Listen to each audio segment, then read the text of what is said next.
So welcome back children. हम शुरू कर रहे हैं chapter number 15 some natural phenomena का पार्ट 2। तो पहले पार्ट के अंदर हम ऑलरेडी पढ़ चुके हैं कि जो चार्ज है वो किस तरीके से ट्रांसफ़र होता है। जैसे कि कल मैंने आपको एक्सपेरिमेंट करके बताया था कि अगर आप स्केल को अपने बालों पर रगड़ेंगे और उसके बाद उससे अगर आप पेपर के कुछ टुकड़ों को उठाने की कोशिश करोगे तो वो उससे चिपक जाएंगे। तो इससे पता लगता है कि वो जो स्केल था उसके अंदर चार्ज आ गया है। और चार्ज जो है उसके बाद हमने देखा था, एक इलेक्ट्रोस्कोप बनाने का तरीका भी देखा था जिसके द्वारा हम चार्ज को जान सकते हैं, सिंपल इलेक्ट्रोस्कोप। और उसके बाद जो हमारा लास्ट जो टॉपिक था कल का वो था लाइटनिंग की स्टोरी, कि लाइटनिंग जो बिजली कड़कती है आसमान में वो कैसे कड़कती है। तो हमने देखा था कि पॉजिटिव चार्ज ऊपर चले जाते हैं और नेगेटिव चार्ज नीचे की तरफ इकट्ठे हो जाते हैं बादल के। और भारी होने की वजह से जब काफ़ी चार्ज बढ़ जाता है तो बीच में जो हवा है वो उन दोनों को अलग अलग नहीं रख पाती है, और जब वो दोनों आपस में मिलते हैं तो हमें लंबी कड़कड़ाती हुई बिजली की गड़गड़ाहट भी सुनाई देती है और वो ऐसा लगता है कि वो ज़मीन पर गिर रही है, जैसा कि आप पिक्चर में देख रहे हैं। तो आज हम शुरू करेंगे टॉपिक हमारा लाइटनिंग सेफ्टी। अब जब लाइटनिंग यानी कि जब बिजली कड़कती हो, बिजली गिर रही हो, तो हमें क्या करना चाहिए। तो सबसे पहली बात, अगर आपको कभी बिजली कड़कती हुई सुनाई दे तो तुरंत, यानी कि अगर आपको बादलों की गड़गड़ाहट सुनाई दे तो समझ जाइएगा कि बिजली गिरेगी, क्योंकि बारिश के टाइम पे ऐसा होता ही है। तो ऐसे में आप सेफ जगह पर चले जाइए, यानी कि कुछ अच्छे स्थान पे जहाँ पे आप अपने आप को डायरेक्ट जो कॉन्टैक्ट है रेन से उससे रोक सकें। After hearing the last thunder wait for some time before coming out of the safe place. अगर आपको थंडर सुनाई दे रहा है यानी गड़गड़ाहट सुनाई दे रही है तो ऐसा नहीं कि चलो भैया पूरा हो गया अभी बाहर चलते हैं। अगर आपको थंडर सुनाई दिया तो तुरंत बाहर मत आ जाओ, क्योंकि अभी भी सेफ नहीं है। Finding a safe place. अब सेफ प्लेस कहाँ जाओगे तुम भाई? सेफ प्लेस का मतलब कि आप गाड़ी के अंदर घुस जाओगे, कि ज़मीन के अंदर गड्ढा खोद के उसमें घुस जाओगे, कहाँ जाओगे? तो सेफ प्लेस किसको कहा जाएगा? एक घर या फिर एक बिल्डिंग जो है वो एक सेफ प्लेस है।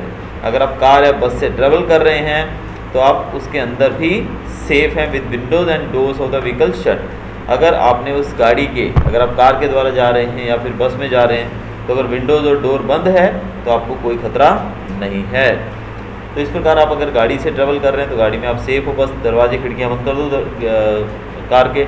अगर घर के अंदर है किसी बिल्डिंग में तो भी आप सेफ हैं। अब हमें क्या करना चाहिए और क्या नहीं करना चाहिए थंडरस्टॉर्म के समय। आउटसाइड अगर बाहर हैं तो क्या करें? Open vehicles like motor bikes, tractors, construction machinery, open cars are not safe. Open fields, tall trees, shelter in parks, elevated places don't protect us from lightning strokes. तो अगर आप खुले व्हीकल के ऊपर, यानी कि डायरेक्ट आप जो वातावरण के कांटेक्ट में, खुली गाड़ी है, कोई बाइक है, ओपन जीप है, ऐसी जगहों पर हैं तो आप सेफ नहीं हैं। आप खुली जगह पर हैं तो वहाँ पर ही आप सेफ नहीं हैं। Carrying an umbrella is not at all a good idea during thunderstorm. अगर आप सोचें कि आप छतरी के द्वारा बच सकते हैं तो छतरी लेकर जाना भी आपको सेफ नहीं रख सकता है। If in a forest take shelter under shorter trees. अगर आप फॉरेस्ट में, जंगल में हैं तो छोटे छोटे पेड़ होते हैं उनके नीचे शरण लो, ना कि बड़े पेड़ों के नीचे। बड़े पेड़ों के नीचे नहीं जाना, छोटे पेड़ों के नीचे जाना। If no shelter is available and you are in an open field, stay far away from all trees, stay away from poles or another metal objects. अगर आप खुले मैदान में हैं तो पेड़ों से दूर चले जाइए, खंभों से दूर चले जाइए, बिजली की तारों से दूर चले जाइए, और शार्प चीज़ें, जो मेटल की चीज़ें होती हैं उनसे दूर रहिए, क्योंकि मेटल बिजली को कंडक्ट करता है। Don't lie on the ground, instead squat low on the ground, place your hands on your knees with your head between the hands. This position will make you the smallest target to be struck. जिस position में आप इस व्यक्ति को बैठा हुआ देख रहे हैं पिक्चर के अंदर, अगर आप इस पोजीशन में बैठ जाओ तो आप बच सकते हैं। अब कुल मिला के अगर आप ओपन ग्राउंड में तो आपका बचना पॉसिबल नहीं है। मतलब अगर आप बोले कि आप सेफ हो किसी तरीके से, तो नहीं। ऐसा करने से क्या होगा पता है? आपकी बॉडी जो है पूरी लंबी, अगर आप सीधे खड़े हो तो आपकी बॉडी का लंबा हिस्सा दिखेगा, और अगर आप इस तरीके बैठ जाओगे तो आपका साइज़ छोटा हो जाएगा। तो इस तरीके से बिजली जो है डायरेक्ट आपके ऊपर गिरे, इसका टारगेट की तरह आप देखा जाए तो टारगेट छोटा हो जाएगा। अगर आपको बोला जाए, मैंने एक सामने चार्ट पेपर लगा दो और बोलूँ कि इसके ऊपर आपको हिट करना है बॉल से, तो आप बड़े चार्ट पेपर को आसानी से हिट कर दोगे, लेकिन अगर मैं छोटा पेज लगाऊंगा तो उसको हिट कर पाओगे? नहीं कर पाओगे। तो इसका साइज़ छोटा हुआ, बाकी इससे आप सेफ वैसे तो नहीं है। तो ये तो हमने देखा कि बाहर आप लोग हैं तो क्या करें, और घर के अंदर हो तो क्या करें। Lightning can strike telephone codes, electrical wires and metal pipes. During a thunderstorm, contact with these should be avoided. It is safer to use mobile phones and cordless phones. However, it is not wise to call up a person who is receiving your phone through a wired phone. Bathing should be avoided during thunderstorm to avoid contact with the running water. अब यहाँ पर ये भी बताया गया घर के अंदर अगर आप हैं तो आप सेफ हैं वैसे तो, लेकिन घर के अंदर आपको करंट जो है, बिजली जो है स्ट्राइक कर सकती है, बिजली की तारों के द्वारा, टेलीफोन की तारों के द्वारा। अगर आप घर के अंदर बैठ के मोबाइल चला रहे हैं तो कोई ख़राब नहीं है, उसमें आप सेफ़ हैं। लेकिन आप सेफ़ तो हैं, लेकिन आप अगर फ़ोन से किसी ऐसे व्यक्ति को फ़ोन कर रहे हैं जिसके घर पे लैंडलाइन फ़ोन है, तो वो व्यक्ति के लिए खतरा साबित हो सकता है। लेकिन अगर आप बारिश के दौरान, यानी कि बाहर बिजली चमक रही है और ऐसे में आप नहा रहे हो, ये भी गुड आइडिया नहीं है। Electrical appliances like computer, TVs etcetera should be unplugged. Electrical lights can remain on, they don't cause any harm. आप घर के अंदर बिजली चालू रखिए, लेकिन टेलीविज़न, कंप्यूटर, ये सब चीज़ें बंद कर दीजिए। क्या हमारे घरों में टीवी कंप्यूटर बंद होता है बारिश के दौरान? नहीं होता है। ये गधा हाँ तो ऐसे बोल रहा है जैसे पता नहीं कौन सा महा। लाइटनिंग कंडक्टर्स के बारे में, lightning conductor is a device used to protect building from the effect of lightning. Metallic rod taller than the building is installed in the walls of the building during its construction. One end of the rod is kept out in the air and the other is buried deep in the ground. The rod provides easy route for transfer of electric charge to the ground. अब आप देखिए ये जो हम पढ़ रहे हैं lightning conductor के बारे में। लाइटनिंग कंडक्टर का मतलब होता है कि एक ऐसा ऑब्जेक्ट, एक ऐसी डिवाइस जो कि लाइट को, यानी कि बिजली जो गिरती है ना, उसको नुकसान किए बिना धरती में ट्रांसफ़र कर दे। जैसे आप जानते हो कि जब आप बिजली की किसी भी तार को, आपने देखा ना चिड़िया वगैरह, चिड़िया कहाँ बैठती है? तार के ऊपर बैठती है, उसको करंट लगता है? नहीं लगता है। उसका कारण ये है कि चिड़िया जो है वो तार पे बैठती है, लेकिन दूसरी तार को जब वो पकड़ेगी तभी उसको करंट आएगा, वैसे नहीं आएगा। जब कभी दोनों तारें आपस में हवा में हिलते हुए टच हो जाती हैं तो आपको चिंगारियाँ दिखती हैं निकलती, लेकिन अकेली तार, अगर आप भी लटक जाओगे अकेली तार पे तो कुछ नहीं होगा। अब करंट जो है उसको फ्लो होने के लिए रास्ता चाहिए, जगह चाहिए। जब आप सोचोगे कि सर जब हम तार वाले एक को हाथ लग जाए या ज़मीन पे खड़े हैं एक तार को भी हाथ लग जाए तो भी हम शॉक लगता है, तो वो क्यों लगता है पता है? बिकॉज जब आप एक वायर को या वायर को टच कर लेते हो तो आपकी बॉडी तो ज़मीन से टच हुई ना, बॉडी तो आप ज़मीन पे खड़े रह के टच करते हो, हवा में उड़ के तो नहीं करते ना टच। तो करंट जो है उसमें से आपकी बॉडी में पास होता है और बॉडी से ज़मीन में चला जाता है। समझे बात? इसीलिए हम जूते पहन रखे होते हैं तो ऐसा नहीं होता है, क्योंकि जूते जो होते हैं वो हमारी बॉडी का कॉन्टैक्ट ज़मीन से तोड़ देते हैं। यानी जूते रबर के होते हैं, तो जूते जो हैं it is a bad conductor of electricity, क्योंकि रबर में से पास नहीं हो सकता करंट। तो जब करंट हमारी बॉडी में आता है लेकिन नीचे नहीं जा पाता है, तो पास नहीं हो पाता है, तो हमें करंट नहीं लगता है। तो करंट इस प्रकार से लगता है। तो वैसे ही जब हमारी बिल्डिंग कोई भी है, कोई घर है, बिल्डिंग है ऊँची, तो ऊंची ऊंची बिल्डिंग आप जानते हो कि बहुत बड़ी बड़ी बिल्डिंग्स बड़े शहरों में होती हैं, 100 मंजिला, 80 मंजिला, 50 मंजिला होती हैं। तो ये बिल्डिंगें तो ऊंची हैं, तो ये तो आसमान के काफ़ी करीब है, तो यहाँ पे तो बिजली गिरने के चांस ज़्यादा होते हैं। लेकिन वहाँ पर लाइटनिंग कंडक्टर्स का यूज़ किया जाता है। वो कैसे काम करता है, क्या होता है, आप ये पिक्चर में देख सकते हैं। एक रॉड बनाई जाती है, आप देख रहे हो ऊपर, ये कुछ डिवाइस, कुछ अलग चीज़ नहीं है, ये सिर्फ एक रॉड है। एक रॉड को सीधा खड़ा कर दिया गया है बिल्डिंग के ऊपर, देख रहे हो। अब वही रोड जो है वो दीवार के अंदर से होती हुई, देख रहे हो आप, dot dot dot dotted line दिखाई दे रही है जो नीचे आती हुई, क्या नहीं दिख रही है? दिख रही है ना। तो ये डॉटेड लाइन जो है, देखिए यहाँ से, ये आपकी रॉड, ये रॉड से डॉटेड लाइन के द्वारा ये जो रॉड है ये पूरा सीधा नीचे धरती के अंदर जा रही है धरती के अंदर। तो इस प्रकार से जब बिजली गिरती है, सपोज बिजली इस बिल्डिंग के ऊपर गिरेगी, तो क्या होगा पता है? वो जो सारा करंट है वो सीधा फ्लो होके कहाँ चला जाएगा? धरती के अंदर, देख रहे हो आप। तो इस धरती के अंदर नीचे ज़मीन के अंदर कॉपर की प्लेट गाड़ दी जाती है, तो सारा करंट जो है वो वहाँ जाकर डिवाइड हो जाता है। तो इस प्रकार से बिल्डिंग को कोई भी नुकसान नहीं होगा। करंट कब लगता है? जब उसको फ्लो होने की जगह मिलती है तब। तो यहाँ पर हमने करंट बिल्डिंग के अंदर जाने ही नहीं दिया, हमने रॉड जो थी वो बिल्डिंग के ऊपर करके लगा दी थी। अब करंट जो है वो रॉड पे लगा और रोड से होता हुआ ज़मीन के अंदर चला गया, तो पूरी बिल्डिंग को शॉक यानी कि नहीं फील होगा। तो इस प्रकार से लाइटनिंग कंडक्टर से हम बिल्डिंग्स को बचा सकते हैं। अब हम पढ़ेंगे अर्थक्वेक्स के बारे में। अर्थक्वेक जो कि जिससे आप भली भांति वाकिफ़ हैं, क्योंकि हम गुजरात में रहते हैं और गुजरात जो है वो अर्थक्वेक के लिए फेमस है। कच्छ डिस्ट्रिक्ट जो है हमारा, यहाँ तो अर्थक्वेक हर रोज़ आते हैं, हर दूसरे तीसरे दिन तो समझो बहुत सारे झटके आती हैं, छोटे बड़े। बहुत सारे ऐसे होते हैं जिनके बारे में हमें पता नहीं होता और बहुत सारे ऐसे होते हैं जो हमें पता लगते हैं।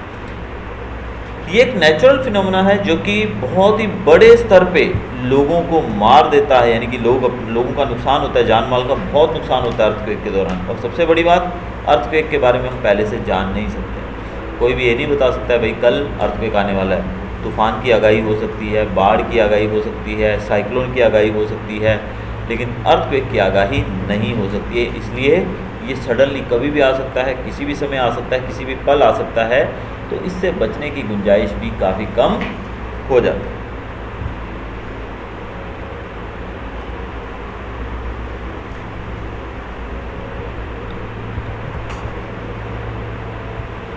हमें बिजली का पता लग जाता है, बिजली गिरने वाली, क्योंकि जब थंडरस्टॉर्म आता है, जब गड़गड़ाहट होती है, हमें पता लगता है बिजली गिरने वाली। लेकिन चलो ठीक है, लेकिन अर्थक्वेक के बारे में हम बिल्कुल भी नहीं जान पाते हैं।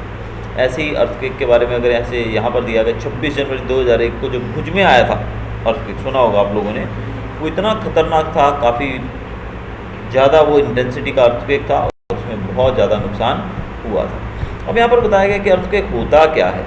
अब यहाँ पिक्चर आप देख रहे हैं, दिस इज़ अ पिक्चर, ये कश्मीर में जो अर्थक्वेक आया था उसकी पिक्चर आप देखिए, बिल्डिंग्स की हालत क्या हो गई है, क्या हाल हो गया है। तो बहुत ही खतरनाक ये परिस्थिति होती है। अब अर्थक्वेक जो है वो होता क्या है? अर्थक्वेक का मतलब, अर्थ जो हमारी है, अर्थक्वेक यानी कि अर्थ हमारी पृथ्वी का हिलना, जो हमारी पृथ्वी कंपन करने लगती है, हिलने लगती है, शेक करने लगती है बहुत ही कम समय के लिए, इसको बोलते हैं अर्थक्वेक। ये क्यों होता है? क्योंकि पृथ्वी के अंदर कुछ हलचल होती है। अर्थक्वेक पूरी पृथ्वी में कहीं ना कहीं चालू ही रहता है, कहीं ना कहीं ये चालू ही रहता है। बस जब इससे ज़्यादा नुकसान होता है, कहीं बहुत ज़्यादा नुकसान होता है, तो हमें फिर वो टेलीविज़न पे आता है और हम लोग उसको सुन के अरे बाप रे ऐसे ऐसे बोलते हैं। लेकिन अदरवाइज़ अर्थक्वेक तो हर पल कहीं ना कहीं आता ही रहता है पृथ्वी पर। बस वो बहुत कम होता है तो हम उसको नोटिस कर नहीं पाते हैं, और कई जगह पर नोटिस करते भी हैं तो उसकी इंटेंसिटी कम होती है, जान माल का नुकसान नहीं होता है, तो हम उसको अवॉइड कर देते हैं। जैसे हमारे कच्छ के अंदर तो हर रोज़ ही आता है। तो कभी कभी इसके कारण, अर्थक्वेक के कारण फ्लड भी आ सकते हैं, लैंडस्लाइड हो सकता है और सुनामी भी आ सकती है। अर्थक्वेक जब समंदर के अंदर आता है तो सुनामी आने का खतरा बढ़ जाता है। अर्थक्वेक किसी डैम के ऊपर, किसी रिवर के आजू बाजू जो डैम बना है बहुत बड़ा, वहाँ पे अर्थक्वेक आ जाए और अर्थक्वेक के कारण वो डैम टूट जाए तो बाढ़ आ सकती है। अर्थक्वेक के कारण फ्लड भी आ सकता है, लैंडस्लाइड भी हो सकती है। अब अर्थक्वेक आया और ज़मीन खिसक जाएगी उसकी वजह से, तो इस तरह की बहुत ही ज़्यादा खतरनाक सिचुएशन होती है अर्थक्वेक की। What causes an earthquake? Earthquake कैसे होता है? पुराने समय में लोगों को अर्थक्वेक का प्रॉपर रीज़न नहीं पता कि अर्थक्वेक क्यों आता है, पता नहीं था। तो अलग अलग तरीके से लोग, जैसे कि हमने कल पढ़ा था कि जो बिजली गिरती है, पुराने समय में लोग सोचते थे बिजली का गिरना मतलब ये भगवान हमसे नाराज़ हो गए हैं इसलिए, लेकिन ऐसा कुछ भी नहीं था। तो आज हमको पता लग गया है कि बिजली जो है वो चार्ज, ऑपोजिट चार्ज जो है वो आपस में मिलते हैं, इस वजह से क्रिएट होता है। अब अर्थ के अंदर जो है बहुत सारे चेंजेस आते हैं, डिस्टर्बेंस क्रिएट होता है, जिससे ऊपर की जो लेयर होती है वो शेक करने लगती है, हिलने लगती है। अब अर्थ की जो अपर लेयर है जहाँ पर हम रहते हैं उसको हम कहते हैं क्रस्ट। आप ये पिक्चर देख रहे हैं 15.9, यहाँ पर ऊपर का पार्ट है क्रस्ट। क्रस्ट के अंदर होता है मेंटल, मेंटल के अंदर आउटर कोर, आउटर कोर के बाद होता है inner core. The outermost layer of the earth is not in one piece. अब अर्थ का जो बाहर का पीस है ना बेटा, आउटर मोस्ट लेयर क्रस्ट जो है वो एक पीस में नहीं है, यानी कि पूरी गोल नहीं है, वो अलग अलग टुकड़ों से बनी हुई है।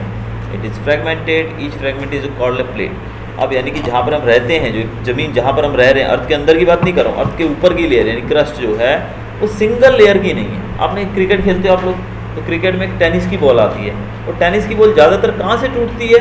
जहाँ पर जॉइंट होता है। टेनिस की बॉल कैसे बनती है? दो गोल टुकड़े होते हैं सेमी सर्कल के, उन दोनों को आपस में जोड़ दिया जाता है, बॉल बना देते हैं। हम जब खेलते हैं उसको, बॉल को बहुत ज़ोर ज़ोर से मारते हैं, तो थोड़े समय के बाद वो जो जॉइंट होता है उसमें थोड़ा सा होल हो जाता है, और धीरे धीरे जॉइंट बढ़ जाता है होल, और वो बॉल टूट जाती है। ठीक है, उसका टूटने का कारण क्या है? वो दो टुकड़ों से बनी है। अगर वो एक ही टुकड़े से बनी होती तो बॉल टूटती नहीं, ज़्यादातर बहुत जल्दी नहीं टूटती।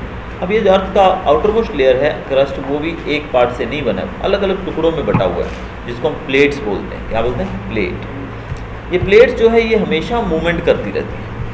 कुछ जगहों पर ये प्लेट्स एक दूसरे के पास आ रही हैं, कुछ जगहों पर ये प्लेट्स एक दूसरे से दूर जा रही हैं। तो अलग अलग तरह की प्लेट्स, जिनको हम दो प्लेट्स के नाम से जानते हैं ज़्यादातर, कन्वर्जेंट प्लेट्स और डाइवर्जेंट प्लेट्स। अब कभी कभी क्या होता है, ये प्लेट्स जब एक दूसरे से टकराती हैं, जब वो टकराएंगे एक दूसरे के पास में आके तो कंपन होगा ना, शेकिंग होगा, दो चीज़ें टकराएंगी। तो वैसे ही जब एक दूसरे से दूर जाती हैं या फिर एक दूसरे से रगड़ मार जाती है कभी कभी और पास से निकली एक दूसरे के तो रगड़ आती है, तो उस समय भी शेकिंग यानी कि अर्थक्वेक हमें फील होता है। Although we know for sure what causes an earthquake, it is not yet possible to predict when and where the next earthquake might occur. अब भले हम लोग अर्थक्वेक के बारे में काफ़ी कुछ जान चुके हैं कि कैसे होता है, लेकिन हमको ये नहीं पता लगता है कि कब होने वाला है, उसकी प्रेडिक्शन हमारे पास नहीं है। Since earthquakes are caused by movement of plates, the boundaries of the plates are the weak zones where earthquakes are more likely to occur. अब जैसा कि हमने देखा कि अर्थक्वेक क्यों आता है, प्लेट्स के मूवमेंट से। जब प्लेट मूव करती हैं तब अर्थक्वेक आता है। इसीलिए जो जॉइंट्स होते हैं जहाँ पर प्लेट्स मिलती हैं वो सबसे ज़्यादा खतरनाक जोन होता है, जहाँ पर अर्थक्वेक आने के चांसेस ज़्यादा होते हैं। उसको वीक जोन कहा जाता है, या फिर इसको हम सिस्मिक जोन भी कहते हैं या फॉल्ट जोन्स भी कहते हैं। ठीक है, इसको नाम क्या दिया गया, सिस्मिक जोन या फिर फॉल्ट जोन, क्योंकि यहाँ पर सबसे ज़्यादा चांस होते हैं अर्थक्वेक आने के। In India the areas most threatened, Bharat के अंदर सबसे खतरनाक जो, अगर हम बात करें अर्थक्वेक के नज़रिए से, तो सबसे खतरनाक जो जगह हैं वो है Kashmir, western and central Himalayas, the whole of north east, Rann of Kutch, Rajasthan and Indo Gangetic plain. तो ये जगह हैं जो बहुत ही खतरनाक हैं। इसके साथ साथ साउथ इंडिया के कुछ एरियाज भी इसके अंदर आते हैं।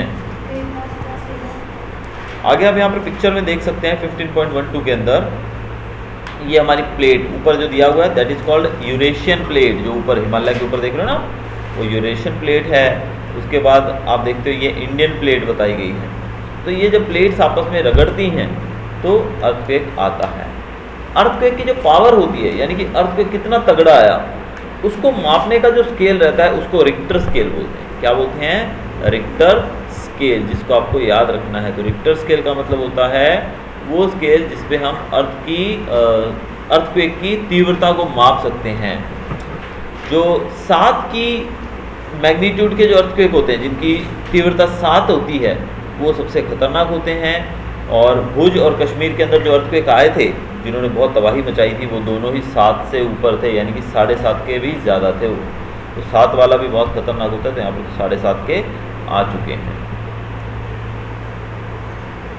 अब यहाँ पर एक और पिक्चर के द्वारा दिया गया है map of the earthquake. Earthquake कैसे उत्पन्न होता है, तो आप देख रहे हैं जो 15.14 आप पिक्चर देख रहे हैं 15.14। यहाँ पर आप देखेंगे एक रेड पार्ट दिखाई दे रहा है आपको, ठीक है। उस रेड पार्ट को कहा जाता है फोकस। क्या कहते हैं उसको? फोकस। और रेड पार्ट से जब आप ऊपर पृथ्वी के ऊपर जाएंगे, यानी कि रेड पार्ट तो नीचे ज़मीन के नीचे अर्थक्वेक आता है, तो जब आप सीधा उससे ऊपर जाएंगे 90 डिग्री पे, तो ऊपर का जो पार्ट होगा उसको बोलेंगे एपिसेंटर। ठीक है, तो ये चीज़ आपको ध्यान रखनी है कि अंदर का पार्ट जहाँ से अर्थक्वेक शुरू होता है उसको बोलते हैं फोकस, और उसके एकदम ऊपर का पार्ट जो होता है उसको बोलते हैं एपिसेंटर। अब अर्थक्वेक से बचने के लिए क्या किया जा सकता है? अब देखिए, अर्थक्वेक एक ऐसी चीज़ है जिससे किसी के लिए भी अछूता रहना पॉसिबल नहीं है, लेकिन फिर भी अर्थक्वेक से बचने के लिए बहुत सारे हमारे पास सुझाव हैं। हमें जिन इंस्ट्रक्शंस को फॉलो करना चाहिए, जैसे हमने लाइटनिंग के दौरान देखा, वैसे ही हमें इसके बारे में पता होना चाहिए। सबसे पहली बात, जहाँ भी आप रहते हैं उसको आप अर्थक्वेक प्रूफ घर बनाइए। जैसे कि आज अभी तक तो ऐसा होता नहीं था, आज भी जो लोग खुद घर बनाते हैं, अपना मकान खरीदते हैं, वो लोग ज़रूर अच्छा बनाते होंगे। बाकी जो बिल्डर से ख़रीदते हैं वो लोग तो बिल्कुल भी अच्छे से बनाकर नहीं देते होंगे, क्योंकि इसमें खर्चा बढ़ जाता है अर्थक्वेक प्रूफ बनाने में। तो पहली बात तो अर्थक्वेक प्रूफ बनाया जाना चाहिए। तो उसके लिए क्या किया जाना चाहिए? Consult qualified architects and structural engineers. Engineers और आर्किटेक्ट जो होते हैं वो एकदम क्वालिफाइड होने चाहिए, किसी से भी नहीं बना लेना चाहिए। In highly seismic area the use of mud और timber is better than using heavy construction material. अब देखिए, बहुत अच्छी बात लिखी यहाँ पर कि मिट्टी का और टिम्बर, लकड़ी का उपयोग करके घर बनाने चाहिए जहाँ पर ज़्यादा खतरा होता है अर्थक्वेक का। लेकिन हमारे यहाँ पे खतरा है, लेकिन फिर भी इतने बड़े बड़े ब्लॉक्स का यूज़ करते हैं बनाने के लिए, तो बहुत ही खतरनाक है। क्योंकि अगर कभी ये दीवार गिरे, क्योंकि विदेशों में आप जानते हैं बहुत सारी जगहों पे लकड़ी के घर होते हैं, तो लकड़ी का घर गिरेगा तो भी कुछ नहीं होगा, उसको वजन नहीं होगा इतना ज़्यादा। लेकिन ऐसे घर जो होते हैं अपने, जिसमें हम बैठे हैं रूम, अब ऐसे रूम्स जो हैं वो गिरने का खतरा ज़्यादा रहता है। It is better if the cupboards and shelves are fixed to the wall so that they do not fall easily. Cupboards वगैरह होती हैं वो दीवार के अंदर अटैच होनी चाहिए। अगर हम सीधा से अलमारी को रख देंगे तो वो तो ऐसे ऐसे हिलेगी जब धरती, तो वो गिर सकती है हमारे ऊपर भी, किसी के ऊपर भी। तो इसलिए वो जो है उसको दीवार से चिपके हुए ही होना चाहिए उसको। Be careful where you hang wall cloth, photo frames, water heaters etcetera, so that in the event of an earthquake they don't fall on the people. जो दीवार पे टांगी हुई चीज़ें होती हैं, जैसे घड़ी हो गई, कुछ लोग डेकोरेटिव बहुत सारे फोटोज वगैरह टांगते हैं, गीज़र टंगा होता है, तो सब चीज़ों का ध्यान रखना चाहिए कि अर्थक्वेक समय गिर ना जाए। Since some buildings may catch fire due to earthquake, it is necessary for the building to specially have fire extinguisher। यानी कि बिल्डिंग्स के अंदर कुछ जगहों पे आग भी लग सकती है इस दौरान, तो ऐसे में हमारे पास पूरे तरीके से सुविधा होनी चाहिए जिससे हम आग को बुझा सकें। उसके लिए आप बता दें, लाल कलर के सिलेंडर टंगे होते हैं घरों के बाहर, बिल्डिंगों के बाहर, वो हमारे पास होने चाहिए। The Central Building Research Institute Roorkee has developed know how to make quake resistant house. In the event that an earthquake does strike, take the following steps to protect yourself. तो यहाँ पर रुड़की जो है वहाँ का एक रिसर्च इंस्टीट्यूट है जिसने अर्थक्वेक रेजिस्टेंस हाउस बनाने के लिए जानकारी उपलब्ध करवाई है। अब यहाँ पर हम देखें, हमने देखा भी कैसे आप बिल्डिंग बना सकते हो, घर बनाने की विधि देखी, लेकिन अपने आप को कैसे बचाना है वो देखते हैं। तो अगर आप लोग घर के अंदर हैं और अर्थक्वेक आ जाए तो क्या करोगे? टेक शेल्टर अंडर टेबल और stay there till the shaking stop. आप टेबल के अंदर चले जाइए। क्लास में बैठे हो तो टेबल होता है ना, बेंच के नीचे घुस जाइए। घर पे हो तो भी कहीं ऐसी किस चीज़ के नीचे घुस जाइए। जैसे अभी यहाँ भी बैठे हो, इसके नीचे आप जा सकते हो, क्योंकि स्ट्रक्चर किससे बना है? कुर्सी तो नहीं आएगा बेटा इसके नीचे। ये कुर्सी बनी है लोहे से, तो मेटालिक चेयर है जिस पे आप बैठे हो। आगे इसके लकड़ी का आपके रख के लिखने के लिए आपके सपोर्ट भी बना हुआ है, तो ये दोनों ही स्ट्रॉन्ग है, तो आप इस पर भी काफ़ी सेफ रहोगे। Although it's not totally safe, but safety काफ़ी हद तक होगी। Stay away from tall and heavy objects that may fall on you. Heavy object से दूर हो जाना चाहिए। If you are in bed don't get up, protect your head with a pillow. अगर आप बेड पे सो रहे हैं, अब सोते हुए आ जाए तो खड़े होकर भागिए मत इधर उधर, लेटे रहिए और अपने सर को तकिए के अंदर छुपा लीजिए ताकि ज़्यादा ज़ोर से कोई चीज़ गिरे तो आपको चोट ना लगे। क्योंकि सबसे ज़्यादा जो मेन डेलिकेट पार्ट होता है हमारा सर ही होता है। अगर हमारी बॉडी में चलो कहीं और चोट लगेगी तो रिपेयर हो जाएगी, लेकिन सर में चोट लगी रिपेयर नहीं होती है ज़्यादातर। ठीक है, तो सर को बचाना। दूसरा, अगर आप बाहर हैं तो क्या करें? अगर आप घर से बाहर हैं तो find a clear spot away from building, trees and overhead power lines drop to the ground. अगर आप ग्राउंड के अंदर हैं तो बिजली की तारों से, खंभों से, बड़ी बिल्डिंग से, पेड़ों से दूर चले जाइए और अपने आप को ज़मीन पर सुला दीजिए, लेट जाइए। If you are in a car और bus don't come out, ask the driver to drive slowly to a clear spot, don't come out till the tremor stop. अगर आप कार के अंदर ड्राइव कर रहे हैं, बस में हो, किसी भी व्हीकल के अंदर हैं, तो अर्थक्वेक आती गाड़ी से उतरकर भाग मत जाइए, गाड़ी को साइड में रोक दीजिए, खुली जगह पर रोक दीजिए। अगर आप जैसे बिल्डिंग के बीच में तो फटाफट वहाँ से निकल के खुली जगह पर जाइए और वहाँ पर जाकर अपनी गाड़ी को रोक दीजिए और तब तक बाहर मत आइए जब तक आपको वो जो अर्थक्वेक है वो ख़त्म होता नहीं दिखाई देता है। तो ये था हमारा चैप्टर नेचुरल फिनोमेनन्स।